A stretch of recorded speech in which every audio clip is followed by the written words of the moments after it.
ci è sembrato che occorresse riprendere. Già lo scorso anno abbiamo cominciato questa iniziativa importante dopo che Parigi aveva dato la sua dismissione della cosa.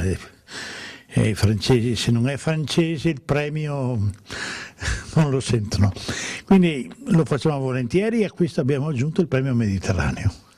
Così Treviso si veste a festa con i colori dell'Europa e porta vento di cultura nel capoluogo della Marca, dove, diciamocelo, ce n'è davvero bisogno. E i trevigiani rispondono al richiamo, meglio dei francesi, che il premio europeo di poesia non l'hanno digerito da bravi nazionalisti. Gli abitanti della Marca invece si riscoprono amanti della cultura e soprattutto della poesia. Quest'anno il concorso era tutto indirizzato ai più giovani, che hanno partecipato con quasi 600 saggi individuali o di gruppo su uno dei temi degli autori contemporanei europei. I lavori provengono dalle scuole di tutta Italia, tra cui 112 della provincia trevigiana, ed anche dalle scuole presenti all'estero. Quest'anno hanno gareggiato con saggi in perfetto italiano anche ragazzi argentini, statunitensi e russi, a dimostrazione che la nostra lingua è studiata in tutto il mondo con passione e profitto.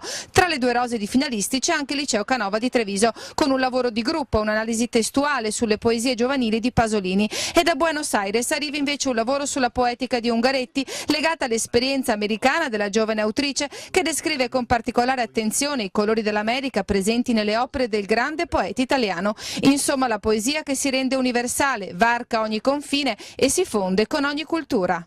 La cultura è una forma di grande emancipazione e l'Europa lo sa per esperienza quanto la cultura abbia contato per realizzare tutto quello che l'Europa ha realizzato, e quindi il legame con la scuola per noi è fondamentale, perché i più giovani appunto si accostano a queste cose e scoprono attraverso non discorsi generici o peggio ancora retorici questi valori, ma attraverso proprio le parole dei poeti o degli scrittori.